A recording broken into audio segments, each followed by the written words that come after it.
민수기 30장 1절부터 16절까지 말씀입니다. 봉독하겠습니다. 모세가 이스라엘 자손 지파의 수령들에게 말하여 이르되 여호와의 명령이 이러하니라. 사람이 여호와께 서원하였거나 결심하고 서약하였으면 깨뜨리지 말고 그가 입으로 말한 대로 다 이행할 것이니라. 또 여자가 만일 어려서 그 아버지 집에 있을 때에 여호와께 서원한 일이나 스스로 결심하려고 한 일이 있다고 하자.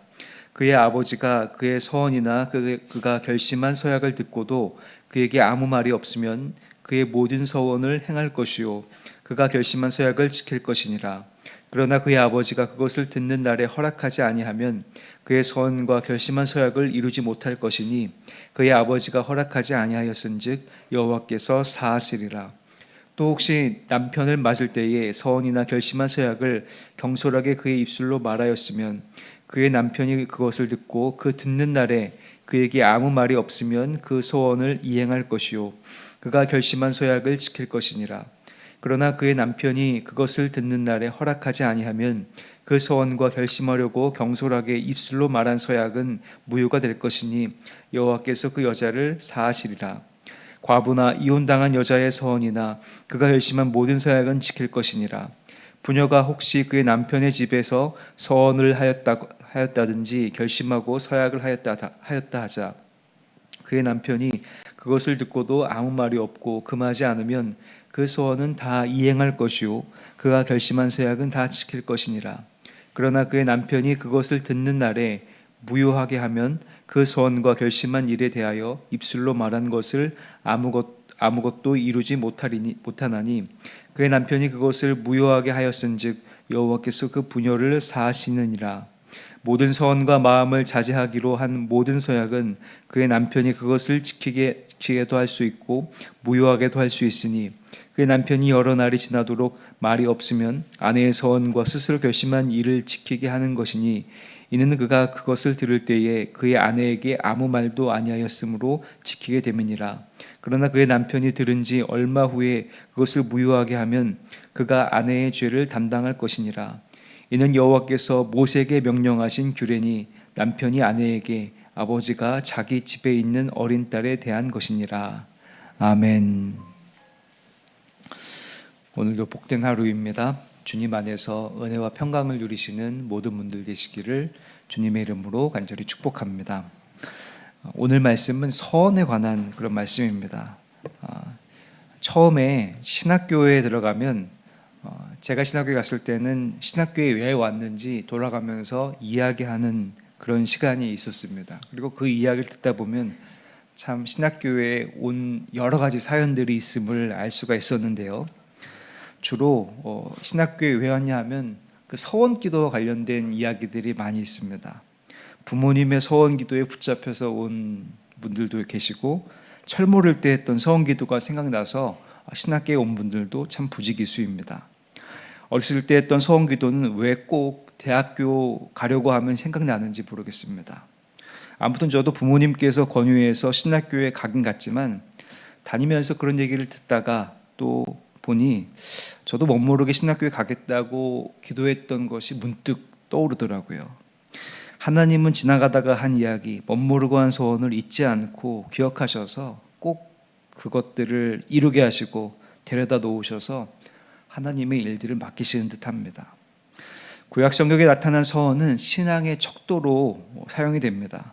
급하거나 어려울 때 누구를 의지하고 기도하는지 알려주기 때문에 그렇습니다. 서원의 대상이 하나님입니다만 이미 하나님께서 사람들에게 약속을 하셨죠.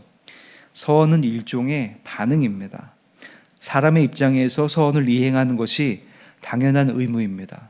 그리고 그것은 그 사람의 신앙과 신앙의 기준이 어디에 있는지를 보여주고 있습니다. 오늘 읽을 말씀 2절에 보면 남자들이 서원할 경우에는 반드시 그 서원을 지켜야 된다고 하면서 3절부터는 여자들의 서원이 남편이나 아버지에 의해서 취소될 수 있음을 대조적으로 규정하고 있습니다. 3절부터 5절 말씀을 무심코 읽으면 남성 중심적, 남성이 결정한 것처럼 보이는 장면이 있습니다. 남자의 서원은 반드시 지켜야 하지만 아버지의 딸이나 남편이 있는 여자의 경우 아버지나 남편의 동의나 묵인이 있어야 지켜야 하는 것이 됩니다. 아버지나 남편이 반대를 하면 그 서원은 지킬 필요가 없는 것이 되고 안 지켜도 하나님께서 사하신다고 기록하고 있습니다. 그러나 그 책임은 아버지나 남편이 지게 됩니다. 딸의 서원이나 아내의 서원에 대한 책임을 가장이 지게 하므로 반드시 이행해야 하는 것이 강조되고 있죠. 다만 9절에서 나온 것처럼 과부나 이혼하여 혼자 사는 여자일 경우는 반드시 그 서원을 지켜야 합니다. 이것을 보면 여자라고 반드시 남성을 거쳐야 하는 존재가 아닌 한 가정 공동체의 가장이 누구인가를 보여준다고 하고 있고, 그 가장은 반드시 그 서원을 지켜야 된다는 것을 보고 있습니다. 그리고 가장은 딸과 아내의 서원을 지킬 수 있도록 보증하고 끝까지 책임지며 후원한다는 의미로 읽을 수 있는 것이죠. 13절부터 15절에는 조금 더 남편의 책임에 대해서 자세히 다루고 있습니다. 그 서원에 대해서 남편이 어느 시점까지 반응해야 하고 반응하지 않는다면 인정하는 것인데, 하루가 지나서 서원을 무효로 한다면 그 모든 죄를 남편이 떠안게 됩니다. 왜 그런 시간을 정해 놓으셨을까요? 하루라는 시간은 심사숙고의 시간이 돼 빨리 결정해야 하는 것을 알려주는 기준입니다. 남자의 서원은 되돌릴 수 없이 무조건 반드시 지키고 이행해야 하지만, 아내의 서원은 함께 고민할 시간을 주시되 마냥 뒤로 미루는 것이 아닌 빨리 결정해야 함을 성경 말씀은 알려주고 있는 것이죠. 성경에는 서원에 관련된 많은 이야기들이 나오지만 두 가지 대조적인 예를 떠올릴 수가 있습니다. 첫 번째는 바로 사사 입다의 이야기입니다. 사사 입다는 서자 출신으로 그 역시 어떻게 보면 가부장제의 피해를 입은이라고 할 수 있죠. 그러나 암몬과의 전쟁에서 이기게 해주시면 맨 처음 자신을 맞으러 하러 온 그 사람을 번제물로 하나님께 드리겠다고 경솔하게 서원을 합니다. 그러나 그의 무담 동료 외동딸이 전쟁에서 승리한 아버지를 맞이하려고 나옵니다. 저는 아브라함이 이삭을 드리려고 마음먹은 것보다 입다가 딸을 드리는 것이 더욱 괴롭고 힘들지 않았을까 생각을 해봅니다. 입다는 결국 그 서원을 이행하였고, 이스라엘에는 입다의 딸을 애곡하는 관습을 가졌다라고 사사기에는 기록하고 있습니다. 또 다른 서원의 이야기는 한나의 서원입니다. 한나는 자신이 아이를 임신하지 못하는 것을 괴로워하며 하나님께 기도합니다. 술 취한 것처럼 보일 정도로 아주 간절히 기도했습니다. 한나는 하나님께서 아들을 주시면 그를 하나님께 드리고 삭도를 그의 머리에 대지 않는 나시린으로 키우겠다고 서원합니다. 엘리 제사장은 한나에게 기도가 이루어질 것이라고 축복하고, 한나는 뒤이어 아이를 낳게 됩니다. 그 한나는 그렇게 사무엘을 낳게 되자 자신의 소원을 남편인 엘가나에게 말하였고, 엘가나는 사무엘상 1장 23절에 여호와께서 그의 말씀대로 이루기를 원하노라 하고 응답하여 아내 한나의 소원에 동의하였습니다.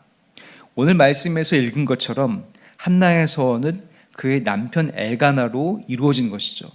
즉 한나의 소원일 뿐 아니라 엘가나의 소원이기도 한 것이고, 엘가나 역시 함께 서원하고 함께 후원하고 또 지원해서 함께 하나님께 서원을 이루어 간 것입니다. 입다의 서원이나 한나의 서원은 공통점이 있습니다.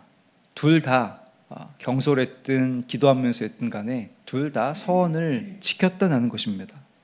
경솔했지만 입다도 그 서원을 지켰고, 기도하면서 서원한 한나는 엘가나와 함께 서원을 지켰습니다. 하나님께 한 서원은 사람에게 한 약속과는 차원이 다릅니다. 사람에게 한 약속은 어떤 사정이 생기거나 예외가 있을 수 있습니다. 그러나 하나님께 한 서원은 사정이나 예외가 있을 수 없습니다. 하나님께 한 서원은 반드시 지켜야 하기 때문에 책임 없이 남발해서도 안 되고, 하나님께서 기뻐하지 않고 하나님의 뜻과 배치되는 서원은 해서는 안 되죠. 서원을 잘 생각해 보면 서원을 통해서 수많은 이들이 하나님의 일을 감당했고 하나님의 역사를 이루어 나갔으며 하나님의 일하심이 드러났습니다. 그가 경솔하게 서원했든 심사숙고하고 기도하면서 서원했든 고통 중에 기도하며 서원했든 서원을 지킴으로 서원의 대상인 살아계시고 엄중하신 하나님이 드러났고 사람은 하나님께 순종함이 드러났습니다. 즉 하나님의 나라와 하나님의 뜻과 하나님의 통치가 드러났던 것이죠.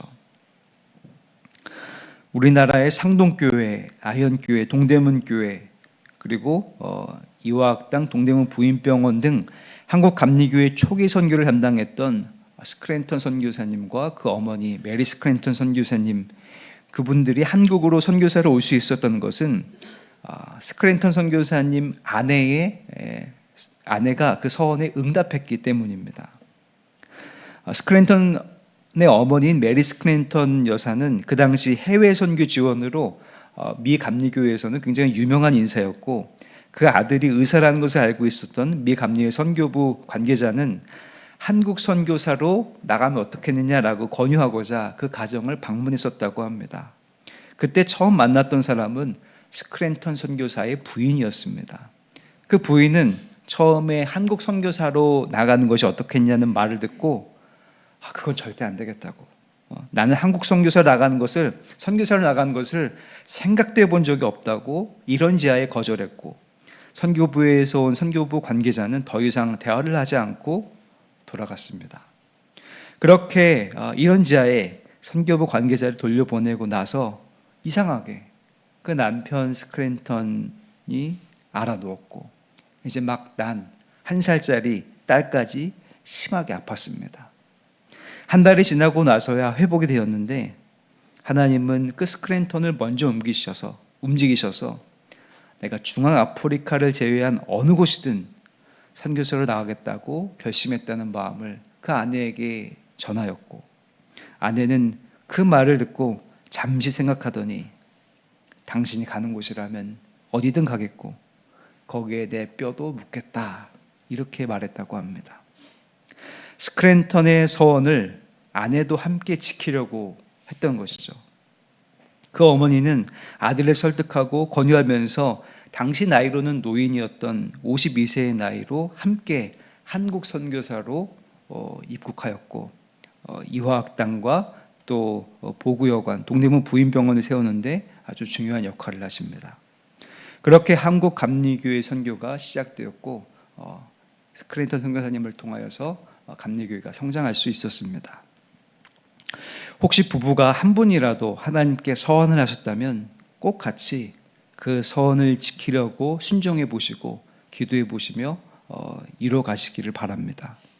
하나님께서 한나와 엘가나를 통하여 사무엘을 세우시고 귀한 사사로 쓰임받게 하신 것처럼, 스크랜턴 부부를 통하여 한국의 복음의 열매를 많이 맺게 하신 것처럼 함께 서원을 지켜가려고 애쓰고 기도하시고 이행하려고 하신다면 분명히 살아계신 하나님의 역사를 보고 하나님의 뜻이 이루어지는 것들을 보며 하나님의 나라와 영광을 보게 될 것이라고 믿습니다. 그 일들이 여기 계신 모든 분들이 보고 또 하나님께 찬양과 감사를 올려드리는 일이 되기를 주님의 이름으로 간절히 축복합니다. 기도하겠습니다. 은혜로우신 주님, 우리는 하나님께 서원을 할 때마다 그 서원을 반드시 이행해야 됨을 꼭 기억하고 엄중하시고 또 살아계신 그 하나님께 순종해야 되는 것들을 마음에 새길 수 있도록 인도하여 주시옵소서. 또 부부가 한 사람이 그렇게 서원을 했다면 같이 기도하고 또 같이 의논하여서 함께 서원함으로 말미암아 하나님의 나라와 영광이 이루어지는 것들을 볼 수 있는 우리 수표교회 모든 가족들이 될 수 있도록 주님 인도하여 주시옵소서.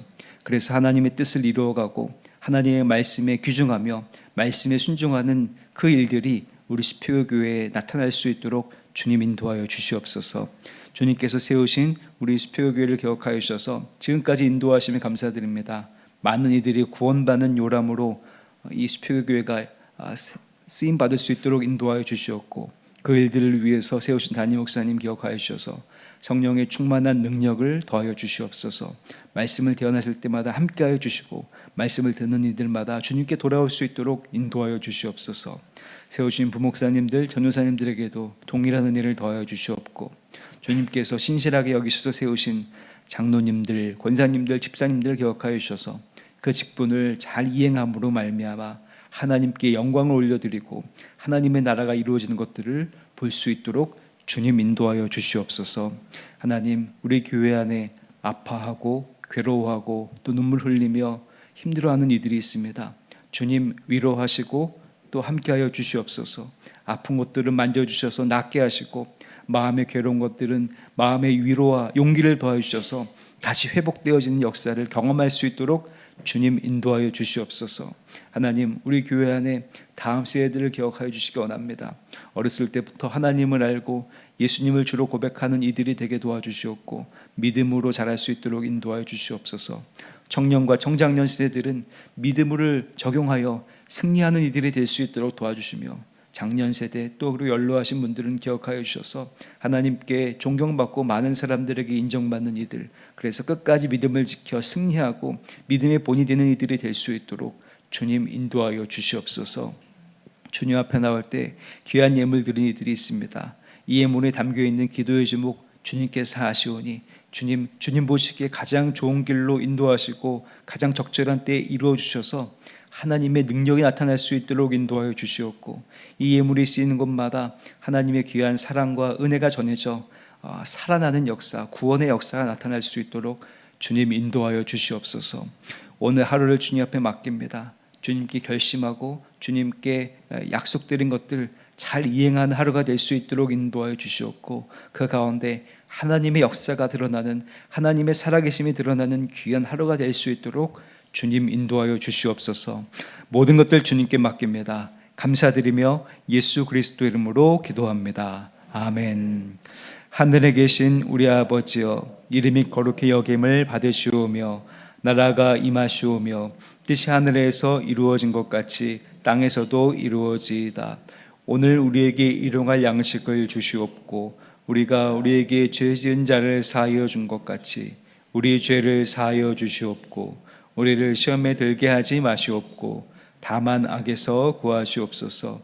나라와 권세와 영광이 아버지께 영원히 있사옵나이다. 아멘. 기도하시고 돌아가시겠습니다.